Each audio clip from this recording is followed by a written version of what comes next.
live podcast session. I'm Nancy Masila, founder of Jasiri Network, a Pan African diaspora community of professionals, entrepreneurs, and investors. On this show, we try to bring you inspiring stories and practical insights from trailblazers across the world. Like today, we have Malcolm. Today, I'm joined by Lord Malcom. He's going to tell us whether his name is actually Lord Malcolm. The founder and CEO of Betrworkr. Betrworkr is a global HR tech platform helping businesses hire, manage, and pay teams anywhere in the world with zero hassle and full compliance. And we'll dive into his journey, his experience working across continents, being based out of the US. But you'll find him in London, Ghana, Kenya, like you name it, he's there, and what it takes to actually and truly build a borderless teams, especially for startups and companies wanting to hire globally. So, welcome to the show, Malcolm. And where are you joining us from? Hi, Nancy. Thank you for having me. I am currently in Nairobi, Kenya. We are gearing up for a huge weekend event with some Kenyan based startup founders, VCs, and investors. And so, yeah, just down here ironing out last minute logistics and enjoying the awesome weather this week. Oh, that's fantastic. And before we start, when is the event? It's And can Saturday. people It's come? Saturday. Yeah. Well, it's I'll post it on my profile after the call with Okay. the link. It's invite only, just because we're being very particular as to the attendees. But Yes. yes, if you're a founder, a VC, and investor, we'd love to have you. Amazing, amazing. Actually, somebody just messaged me on WhatsApp trying to get it. Are you guys full capacity or you're still taking on a few reservations? We're looking at wait list at this point, where we've Okay. we've we've exceeded our expectations. So thank you to those who have registered. Yeah, there's a wait list. Nothing's final until probably Friday night. But yeah, we're looking forward to having as many quality, awesome folks as possible. Fantastic, fantastic. And then just before we dive into the conversation, and probably my light will kind of flicker in and out because London is doing what it does. It was sunny in the morning and now it's getting, all dark and it might rain. So hopefully we have enough sunshine. But before we start, I wanted to do a quick round of fire questions. Are you ready? Let's go. Let's go for it. Okay, okay, cool. First question. What was your first job and the biggest lesson it taught you? My first job in life or first Yes. professional job in Well, life? maybe, okay, Because give us both. I've been working since I was 13 years old. Okay. So my first job in life, I was a busboy and dishwasher at a restaurant in Florida, Oh, that's really cool. and yeah, I had to pay for the things I wanted, and I wanted really nice things. So my parents were like, "Hey, you got to go get a job. We can't afford some Jordans. Go get a job." What did it teach me? It taught me really the ability, just how to talk to people. Like I'll talk to a wall. I'll walk into a room, not know anybody. By the time I'm leaving, 2 3 hours from then, I've made some good new friends and acquaintances, and it really just taught me the ability to just be open to even smiling at people, saying hi to people. Hey, how's your day going? Things that cost you nothing, but open up a world of possibilities. So that was my biggest takeaway from my first job. Okay. And professionally, what was your first job? Professionally, I was HR intern at Wells Fargo Bank in Philadelphia. Oh, cool. Yeah, yeah. Any inspirations, any learning lessons that job particularly taught you? I So mean, now Wells you're Fargo, for anybody who's done the corporate jaunts in the States, Wells Fargo is really hardcore from a onboarding and training standpoint. Very similar to your folks at KPMG with you in the UK.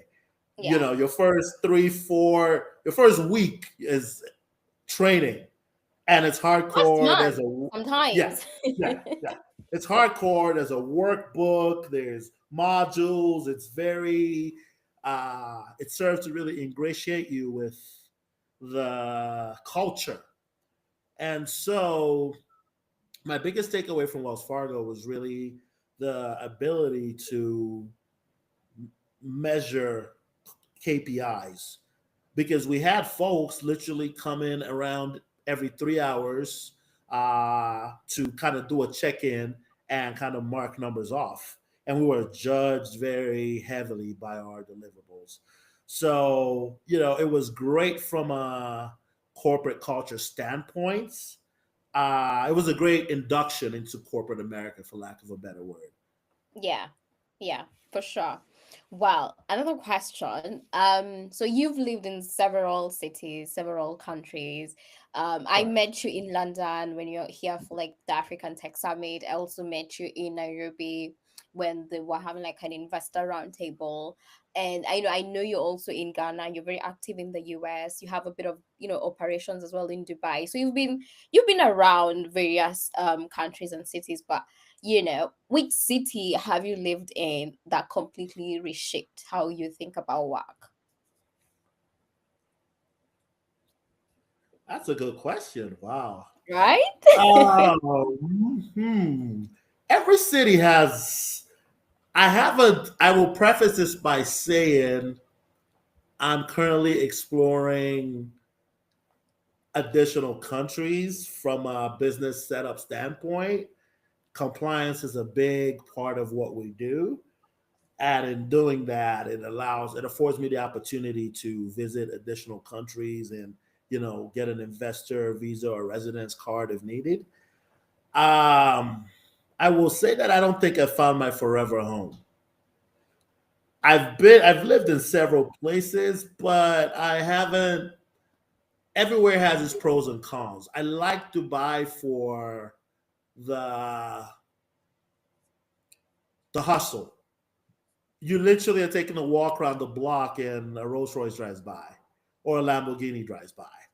And it's just like, yo, it's a daily reality check because you think you have money and then you go to Dubai and then you realize you don't have money. Like you're doing okay, but you're not at that level. And so the push to work hard, uh, it gives you that. On the flip side, Nairobi has a very bustling tech ecosystem, and as long as you can add value or be a person of value, there's a lot of opportunity. It's also a pretty small ecosystem. So I find that if you're building strictly for Nairobi, you run into the same people, over and over again. Where we've been fortunate to build for global clients, even from Nairobi. So that's been a plus. I have South Africa in my sights. I have Malta in my sights. So stay tuned. Maybe next go around there'll be a better update. But for right now, Dubai and Yeah. Nairobi would be it. Oh, nice. I've been to Malta. I quite like it. I love the weather. The food is lovely. I was just there to visit, so I can't speak about like, what it means to actually live in the country. But yeah, all the best on that. No, I Malta do is have another beautiful. question. Talk to Um, me. one word you'd use to describe the African tech ecosystem right now. Bubbling. Okay. That's a good one. Okay. Next question. What's harder for startups? Because I know you work with a lot of startups. So, what's harder for startups? Hiring their first employee or their first executive? And this is probably part of like the growth of startups, kind of like early stage and then, kind of like scaling and going global. So, what's harder for them? The first employee or the first executive? I think the first employee is harder. Mm, And the reason is by the time you're hiring executives or folks in the C suites, you've scaled significantly. If you can afford low six figures, high, if you can afford that level of a salary, you've scaled significantly. where when you're hiring your first employee, you know, I remember me hiring my first employee, and I was everything. I was finance, I was operations, I was marketing, I was sales, I was biz dev, the whole shebang, right? And then you hire your first person, you don't have a lot of money, but you have a vision, and hopefully you get somebody that buys into that vision. I think the challenge for a lot of companies, which is why I say hiring the first employee is harder, is that as you grow, as you pivot, a lot of your first employees, they will be good for that startup phase. They may not necessarily be great for that next level of scale up. Because at the startup phase, you're freestyling, right? You're figuring it out as you go. You can go directly to Malcolm for an answer. By the time your growth has accelerated and Malcolm has a head of people, a head of marketing, guess what? Employee 001 can't just come to Malcolm. There's layers now. And sometimes there's a bit of that struggle to adjust to that growth phase. So that's why I'd say the first employee is harder. Yeah, yeah. No, I've seen it a lot with some people being like they either prefer the fast, fast bits of like a startup, and then others kind of like preferring the sort of the scale up of startups.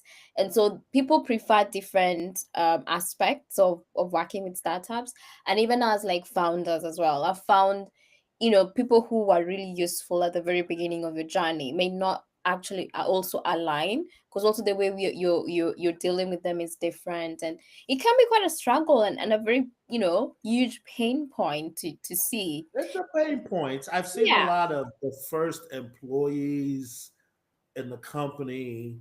By the time the company is pivoting and expanding and growing to that scale up phase, it's usually it's either they adjust and they just have that they're ready for whatever, or there's a bit of turmoil, there's a bit of that back and forth, there's a bit of that struggle to really assimilate. And yeah, it's I love the startup phase. I'm personally a startup guy. I love the hey, let's dream together, let's build this together. When I get brought on as a fractional chief of people for startups, I have front door access to the founder. I can text the founder at midnight and he's texting me back. On But WhatsApp. on WhatsApp, yes, 3 a.m. in the morning. Hey, I had a great idea. Let's hear it. Boom, boom, boom. And Yeah. we're just going back and forth. Yeah. Where, with the scale ups, at that point, there's a head of HR Let's who's go on like, Slack. Let's go on yeah, Teams. or send me an email so there's a paper trail, and Exactly. then it's a little more corporate. Yeah. So yeah. Okay. Great insights. Last quick fire question. If better Talk to me. work, is it better work or better worker? I'm not too sure. Better worker, Better better worker. worker. Okay, cool. Yeah, Why we am just I had calling to it better? funkinize it a little bit. And I'm talking about we just had to give it a Yeah. little tech swag. We couldn't just be like better worker, I'm better African. worker. I am I'm with Kenyan. you. Ah, Karibu Kenya. And Kenyans, we pronounce words the way they're like we pronounce every syllable. So Talk, like yeah. I don't know even how an example I would call it. So the way we pronounce words is very different from what like an American would, or the way like a British I've would. learned one of my new favorite words is shawali. So Swali. shawali. And I Yeah. learned that in Kenya. So I'm Yeah. familiar with the enunciation of every single word. Yeah. Yeah. Because I mean, if it's there, why you're not, using it? But anyway, last question. If better worker didn't exist, what problem in the world would you be solving instead? So I come from a family of intellectuals, Mm-hmm. um, and prior to this adventure, I was in law school. I didn't So know that. yeah, there's a lot. I've lived like 5 lives. So prior to this, there was a push to go to law school, Yeah. and my mom was a lawyer, so that was kind of the driving force behind that. Mm-hmm. that push. If I wasn't doing better worker, I'd probably have gone to law school. I would have finished, and I would probably be doing some technology law. Okay. Okay, makes sense. I could see that.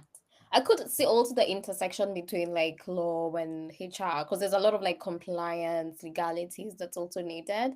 Also being like an employer of records or all that behind the scenes, due diligence for employees, Mhm. visa. So Mhm. in one way or the other, it could be like you're also practicing law, maybe. Yeah, I So mean, there's a lot of compliance. There's a lot yeah, of T's to be dotted, I's to be yeah. crossed.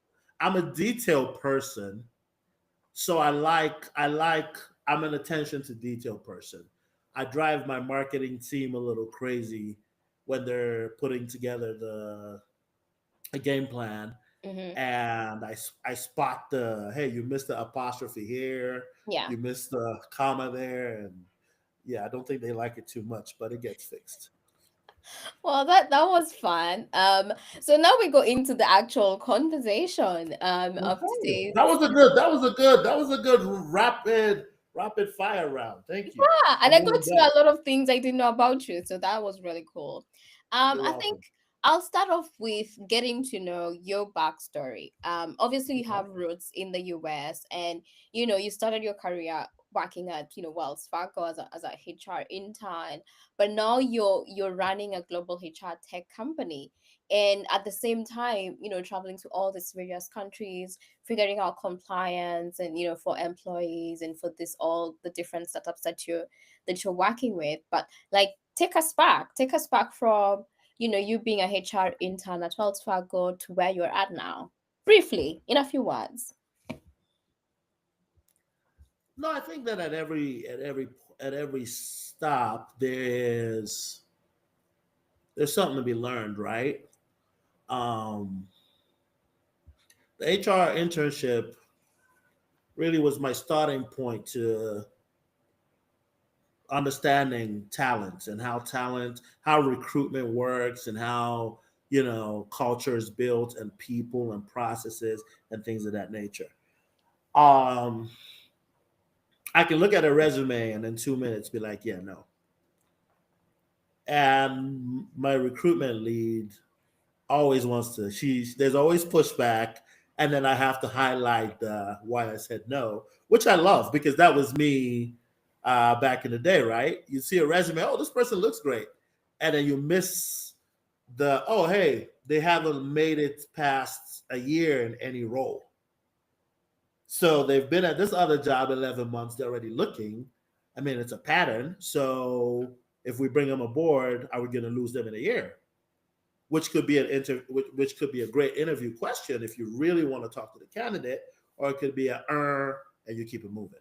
So I think that really set the course to understand what folks look for from a recruitment standpoint. But then it also gave me an opportunity to understand distributed teams. Um, this was pre-COVID. We're talking, I'm going to age myself a little bit, but we're talking 2007, 2008. Yeah, so this was pre-COVID. Remote work wasn't a thing, but Wells Fargo's head office was in California. They had uh, probably over 300 different offices. Software development was out of Walnut Creek. It was just, and you had to talk to these people that you never saw on the phone, you never saw in person, but you had their phone numbers, and you pressed star 577, and you're connected to this guy who's in Alaska, but you're calling him for XYZ. And so, even being cognizant of just the different time zones, uh, the cultures, for example. It was a good induction to the corporate game, which has served me well now that we're doing the cross-border payroll and compliance and things of and global remote teams and staffing for companies across the globe. That's been a good way to leverage that skill set. Okay. Fantastic. And after your Wells Fargo internship, like did you stay with Wells Fargo? Did you move to another, company, I or stayed did for a you? year. Okay. I stayed for a year. Then I was poached by Microsoft, Microsoft. We and all love them. I was happy to be poached. It was a great, great, great opportunity again to go learn Yeah. and see how these world class organizations have tailored and structured and created processes and they have thought of every scenario and it's in a handbook. What happens if a manager is dating a subordinate or a superior? They had an answer for that. If you didn't notify HR, you were gone. So you guys had to notify HR right away if that was developing. It wasn't frowned upon, but give us a heads up so we know how to either make sure you're not in the direct line of reporting or things of that nature, right? Um, I think another thing there, another a big lesson, a big takeaway from Microsoft was the ability to really lock in and work with tech talents. At the time, I was focused on recruitment for the software development team. And I learned that software developers are very special people and you have to speak their language. You have the ability to coach and coax just the best out of them. You have to live it because there's folks we had a guy, for example, Rocky. Rocky he would just not respond to emails. He was not an email guy. He was not a phone guy. You left messages and he wouldn't get back to you. Then you'd show up the next morning and everything that you needed done was done. So he was an A+ employee delivery wise. He was just not a people person. He didn't want to talk to people. And we always used to joke, oh, Rocky's probably in his basement somewhere with the lights off, just coding. But this guy, you know, I've kept up with him over the years, and he's still a software developer. He has enough skill set and knowledge and cachet at this point to be a CTO if he wanted, but he's chosen to stay a software developer simply because he doesn't want to deal with the politics. So he's very well compensated. He delivers. It's just send the email, leave him alone, check back in 24 hours. So that was a very unique situation. Not everybody was a high performer like Rocky, but it taught you that, hey, for these special folks such as Rocky, we can make allowances as long as deliverables are met. And so I don't treat everybody on my team equally. The high performers get treated as high performers and they don't hear a whole lot from us or HR. On the flip side, if you're struggling with deliverables and we can't get a hold of you for 2-3 days, it's an issue. And so it kind of it taught me anyway, that you learn how to meet each performer where they're at, take into consideration their quirks, their personalities, that kind of stuff, Yeah. and coach them up, get the best out of them, Yeah. even through those processes. Yeah. Wow, that's amazing. And you clearly did do your time in terms of like talent, working with big tech companies to where you're at. And just briefly sort of share with us what then, Better Worker sort of does, what are some of the things that you're like, yes, this is what we are known for. So we started as a global recruitment company, Mm-hmm. and that was the bread and butter. That was the focus. We'd screen, test, vet, submit candidates, get people jobs, get people hired. There's a guy who I've worked with from the start of my career who's now, this was 2010, so it's almost about 15 years since I launched Better Worker. But has been through 3 jobs, all of which I've worked with him on. Mm-hmm. So there's those ongoing relationships where one of your trusted candidates comes and says, "Malk, I've been here 5 years. I'm ready to do something different." And of course, you're going to oblige them because you want people to be excited about going to work. So global recruitment was really the focus. And then earlier this year, we had some things kind of marinating in the background, and we decided to plunge into the cross-border payroll space, really to add that one-stop shop value. We see the deals of the world, the remotes of the world, the tourings of the world, who you go to for one thing and you stay with them for everything HR. And I noticed that there's not a particular company that's an entire HR ecosystem in Africa.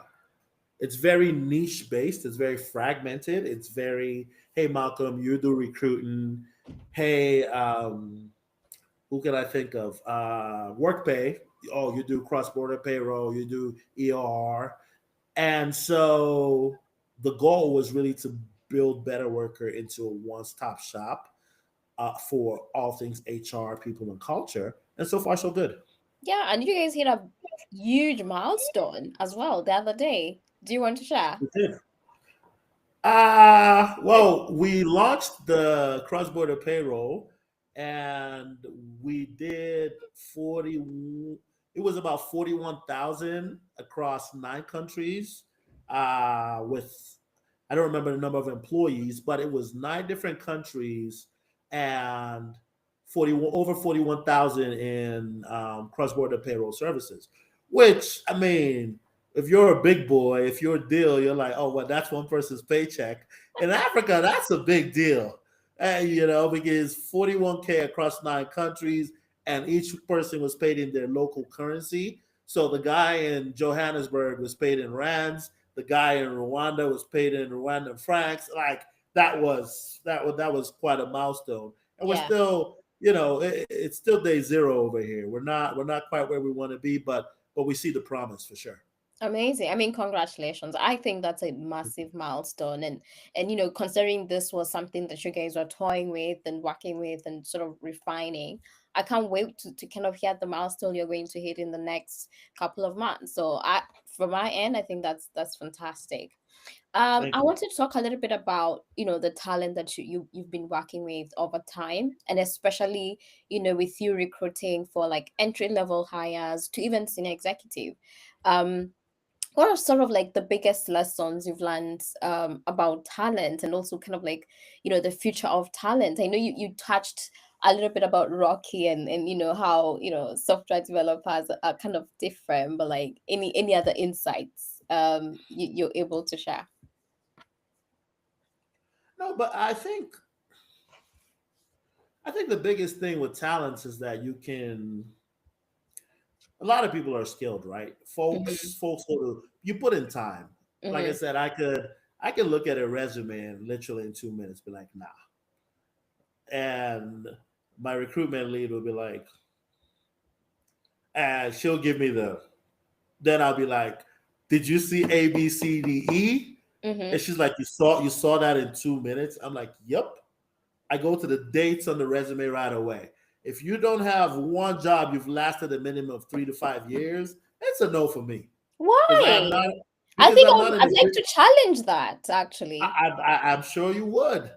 But most companies Now are I've pretty lasted like sleepy. three years or 5 years in a company, but still, I do see people who've moved after like a year, 2 years, and sometimes there's so many Yeah, different reasons. I'm a little old school. I'm not a Okay, Gen Z. I'm a proud millennial. Millennials, we're still here. But I'm a millennial actually. right.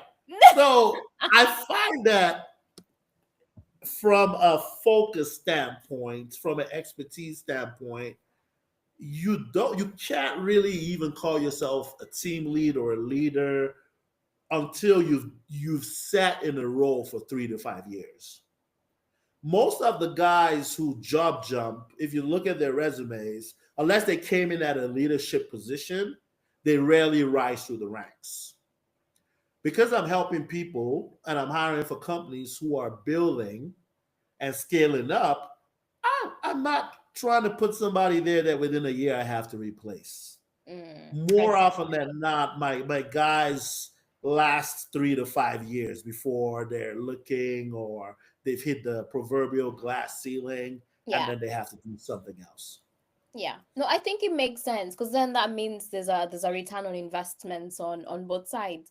From from the startups hiring, because again, hiring is a very expensive procedure and process, and then also for you in terms of time, and also you want to be known as the person who's able to give quality talent and talent that is able to grow with the company. So I definitely hear you. I do understand both viewpoints. And before we continue talking about all things talent and whatnot, but I wanted to take you back a little bit. So this year, you've been in Nairobi for 11 months. Take us back to why you made the choice to move to Nairobi and how that transition has been. No, Nairobi made the choice for me to move here. Um, what started as a limited engagement with key client has quickly morphed into a long-standing fractional role where I am essentially the right hand to the head of HR, and I love the I love the consistency and the stability that brings. Um, but it's also really allowed me to dig and assimilate myself into the Nairobi ecosystem. So it's my longest stay in Nairobi, as you know. Usually it'd be 4 months here, 2 3 months there, back and forth. But it's become home. Have put down some roots, have gotten a place to live, fully furnished from scratch. And yeah, so far so good. It's just the opportunity presented itself, Yeah. and it was, I've always I get asked to come partner with startups almost on a weekly basis or come do some consulting. Mm-hmm. And for me, I'm not closing Betrworkr, and I'm not giving up the ability to be autonomous, which means I'm keeping my book of business. I'm working with additional clients, and so it's the rare founder that is like, Malcolm, give me 10 hours a week and do whatever the hell you want to do outside of that. Yeah. And when you find those people that understand, hey, I can help, but this is my journey, this is my path, this is what I'm passionate about. Yeah, it was a no brainer. So it's been very rewarding. Okay, fantastic. I mean, I can't let you go without letting you share sort of like what have been your favorite I don't know, like cuisine or like food that you found really, really that you've enjoyed while in Nairobi. I'm putting you on the spot. when, when I okay, I'm a sucker for meat, so the Mhm. yamachoma, you Yeah. cannot go wrong with any kind of yamachoma. Never, you That would can never be go wrong. You can't go wrong with that. That would be my number one for sure. Awesome, awesome. And you sort of mentioned about being a fractional chief of people for startups, but having seen some of how like startups evolve, and even just kind of like the pain points of scaling a startup, what have you seen as the recurring struggles for founders around people's strategy? Because when it comes to hiring, it's not just about getting the right person. You're thinking about performance issues, you think about also culture. So kind of like, yeah, what are you seeing as the main struggles founders are facing around people strategy, people culture, and starting from employee 01 to all the way to being a scale up. Um, so it's several things, right? When you're in startup mode, you're invested, you're involved in every little thing. And that is, that's what it is. It's your vision, it's your baby, it's your passion, it's blood, sweat, and tears. At that point, you're basically working for free. Um, I found that as the scale up period arrives, or as companies scale up, if sometimes the founder cannot get out of the way. And when I say that to mean that a lot of founders hire based on emotions. They have a good video call with Nancy. Nancy's well spoken. Nancy has KPMG pedigree. Nancy checks the boxes in paper, right? On paper. And then Nancy comes to work, and 6 months later, the founder is like, oh my God, we're button heads. Well, guess what? Those are the intangibles that the founder can't see. Because Nancy has KPMG pedigree, she also is a leader. She's not a wallflower. She will push back. If you're looking for a yes man, she's probably not that because she has opinions, she has thought processes.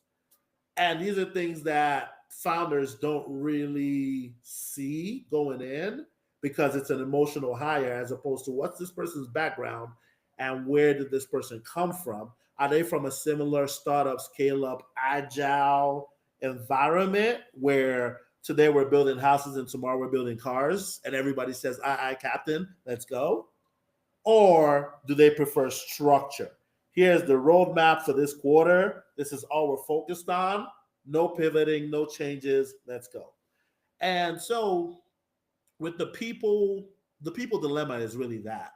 It's identifying talent is a skill on its own. Because talents, people go to school, they train for talent. What you can't train for is really culture. You're either a Malcolm who I could pack my bags tomorrow and land in the Philippines and be just fine, not knowing anybody, but I'll figure it out. Or you're a Tom or a Rocky who wants to be at the same place every day with a light off writing code. And if you're not able to manage both sides, there will be issues.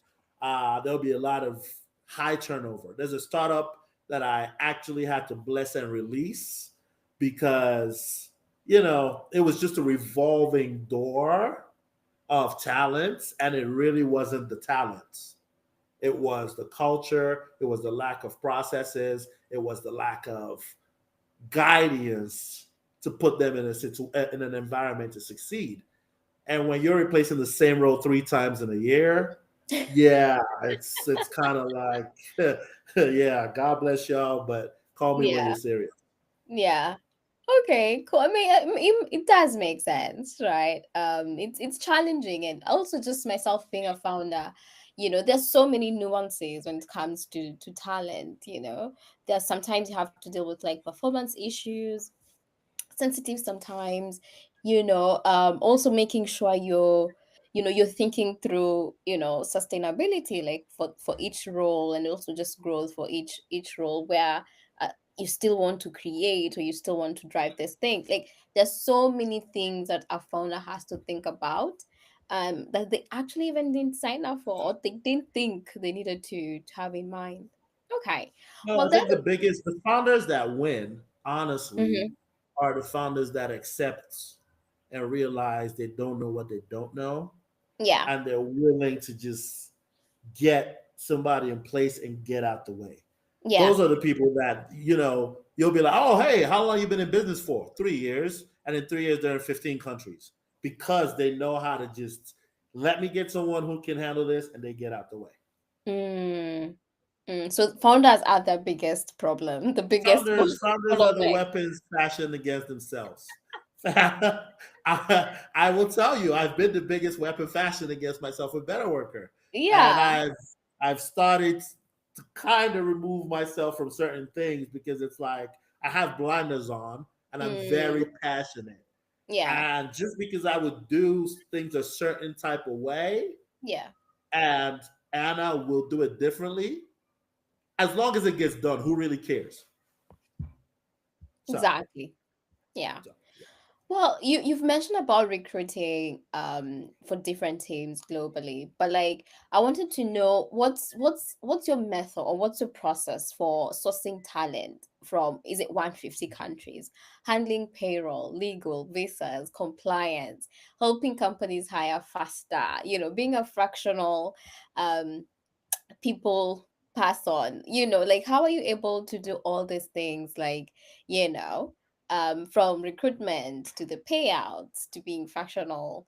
Is it it's not CMO, Chief of People, CPO. CPO, chief of Correct. people. Yeah. Yeah, So how Chief are you People able to Officer. do all this? How big is your team? How Okay, amazing is your so tech? we've been fortunate to have a lot of great members, team members, as well as partners. And so we're doing work and able to do work in 150 plus countries. Hmm. The recruitment bit is because that was the first. That's very well entrenched and is universal. On the flip side, I have product specialists across the board. So we got a employee of record request yesterday across three countries. It came in, and right away I reached out to our head of customer success, Fred, and I said, Fred, ABCDE, here are the three companies. He had the three countries, and within 15 minutes I had a response, and now he's in play. So when the client decides to give us the green light to implement, Fred is aware of the genesis of the inquiry, knows they want to be in Uganda, Kenya, and the US, and kind of knows how to manage timelines and expectations. Same for recruitment. My team lead is out of Lagos, Nigeria. She's phenomenal. Started as a friend. Shout out Eddie. Started as a really good friend who was also in HR, and as we evolved, she's known me from literally day zero, which is why she rolls her eyes when she says things, and I'm just like, nah, because there's that relationship of I knew you when this was a vision, and she's as much invested as I am. So she handles all the recruitment inquiries, uh, does the first layer of screening, testing, vetting, uh, organizes the first round of interviews, and then by the time it comes to me, it's essentially okay. Why are we talking to this person and versus that person, and then we put heads together. So it's a lot of moving pieces. I have leaders across the board. I have a compliance leader. My work asset administration person is in the UK as well. So he's literally a phone call, a text away. Hey, ABCDE, this we need to deploy laptops to Denmark. What is the cost? And just it's really good. It's just having really good people to support, and a lot of them are not. They have no desire for the spotlight either. So they just want to work. They just want to work. I'm looking for another Malcolm that can come Yeah. out and be the face of the company. And until we find that person, Yeah. things are rocking accordingly. I think it might be difficult. Like, look at Richard Branson. Look at the, other people that I don't want to mention. As much as, founders want to kind of go into the background, it's, people know the product, people know the company because of the people that actually started the thing. Like Steve Jobs, like immediately, it's Apple. But yeah, I definitely do get what you're talking about. Like a company is as good as the team behind it, and I'm glad that you've been able to find all those different people across different regions, which is fantastic because you also now are aware of the cultural nuances, the different ways of working, and you're able to also take advantage of even time zones as well. So kudos to that. And Thank final question to this amazing conversation, because we do need to get to the end at some point, but like, you've spoken and also written a lot about the power of networking, and us sitting here doing this conversation or this session or this podcast, whatever you like to call it, it's testament to it. We connected in London, we met up in Nairobi, and it's only after all those various touch points we were able to do something together. So you know the networking and the compounding effect as well it has on people and companies. But like, for you, what does that mean? Like, what does that statement mean? Because I actually got this from one of your LinkedIn posts about like networking and the compounding effect. No, so I think that networking has really evolved right now, and I don't necessarily know if it's for the better, right? You go to a meetup or a mixer, and hi, I'm Malcolm. I do A, B, C, D, E. What do you do? Oh, do you have a card? Do you have a LinkedIn? Okay, keep in touch. See you later. And then you're not memorable. You don't really stand out. There's really no relationship. And then for the next week or month or year, I'm getting emails and text messages about working together. And I've come, I think part of my lessons across my career has just been the ability to connect for the sake of connecting. That has served me well. I have people who I've known and followed and been friendly with who didn't do business with me for about 3 years. But we went to events together. One of them had a kid in that 3 year process, and I was at the christening. And it was just one of those, hey, you're a cool guy. You haven't bought anything from me, but that's okay. I'll come support your event. And then it kind of started snowballing from there because I went to the event, then I met his co-founders, and then the co-founders like, oh, this is the Malcolm. And by Monday I had an agreement, and boom, boom, boom, boom, boom. So just as much as I had been watching him, he had been watching me. He had spoken about me internally with his co-founders, and that kind of snowballed into an engagement with an automotive tech company across 11 African countries. So that was he's still one of my closest friends today. His birthday was just Sunday. I spent the day with him and his family on Sunday in Nairobi. But it was a 3-year period between when we met to my first paycheck from that relationship. And so I think my biggest takeaway with the networking and the events and things of that nature is just being intentional. It's about finding your tribe, finding your people, finding the people that hold the same values and the same work ethic that you can cheer for and support, whether they're spending money with you or whether they're not. And I know I sound like a dinosaur right now, but in this increasingly transactional society, it's super important to separate yourself because everybody else is hustling. Everybody else is meeting you on Monday, and by Friday, they want to sell you something. And it's just like, dude, you're not different from everybody else. Like, if I want to buy a car, why would I buy a car from you versus my friend John, who's been a great friend for 3 years? It's almost a no-brainer, right? And so I think that the intentionality, being intentional with your networking, cultivating those relationships, cultivating whatever you want, even if it's a cup of coffee, just because. Even if it's I have another really good he's not a client yet, but we've known each other about 2 years. He Yeah. texted today to say, hey, I'm in town. I said, great, coffee Friday. Yeah. He lives in South Africa. He's not my client. We haven't spent any money. But whenever he's in town, we do a check-in. And it's just like, hey, brother, what's going on? How's life? How's business? How's expansion? He's killing it. He's raised a ton of money. His startup is doing very well. They're across several African countries. And I'm very proud of him. So whether he spends a dime with me or it's just a brotherhood, I'm here for it. Yeah. Okay.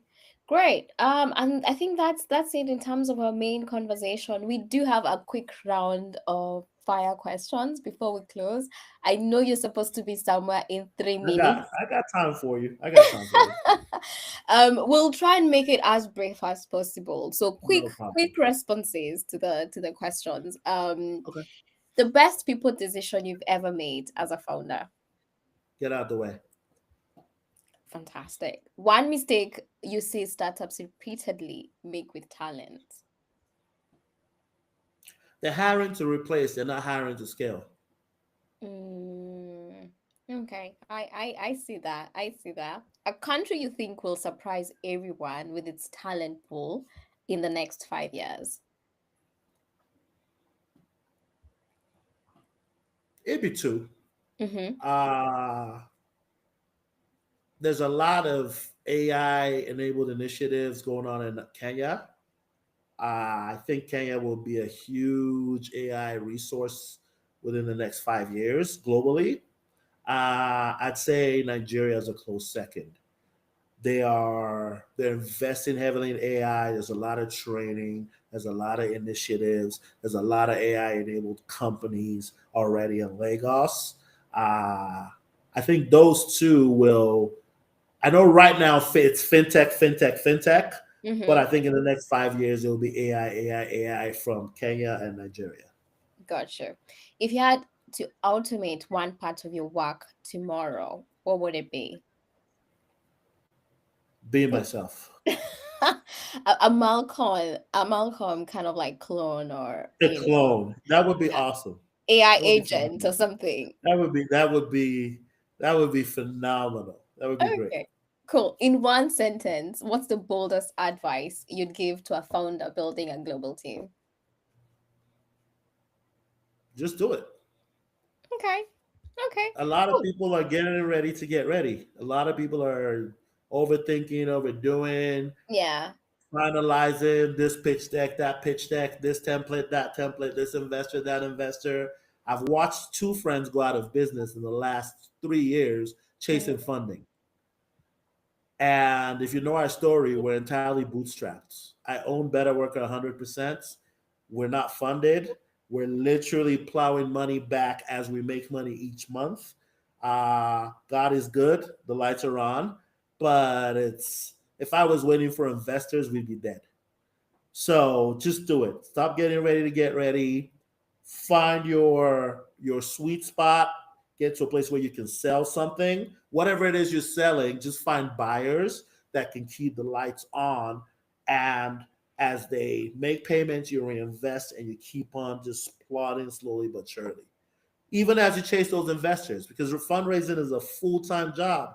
But one of my closest friends went belly up because he raised $50,000 within his first fundraise and stopped selling. Stopped, literally was chasing funding.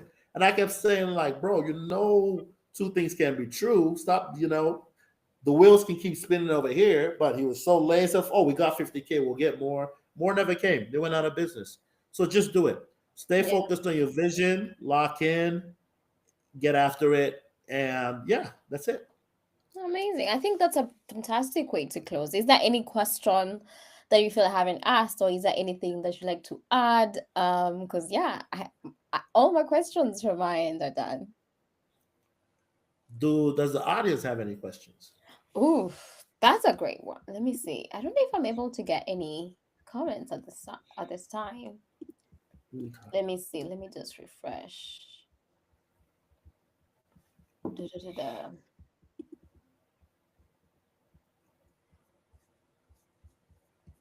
Let me see.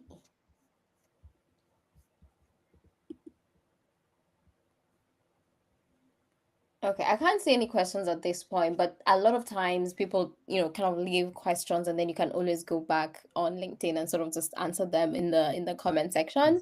But yeah, I think that's it from me. Thank you so much for making time and sharing your story as well. Building HR tech is not easy, and you're not just building for one particular region, you're building for the international market and supporting startups as well with talent, which is not an easy thing. Yeah, for everybody watching, thank you so much for staying tuned. If hopefully you are able to watch from start to finish, and you've been able to learn a few things here and there about building borderless teams across the world, and how you can be able to access talent. Better Worker is here for you guys, in terms of recruitment, in terms of talent pipeline, talent strategy, you name it. Lord Malcolm is your person. And yeah, that's it. If you have any questions, leave them in our comment section on LinkedIn. We'll try and answer them as much as possible. We try to do these conversations every Tuesday. And yeah, that's it from me. Find myself and Malcolm on LinkedIn and any other platform. And yeah, see you on the next one. Thank you so much, Malcolm. Thanks for having me. See you later. Amazing.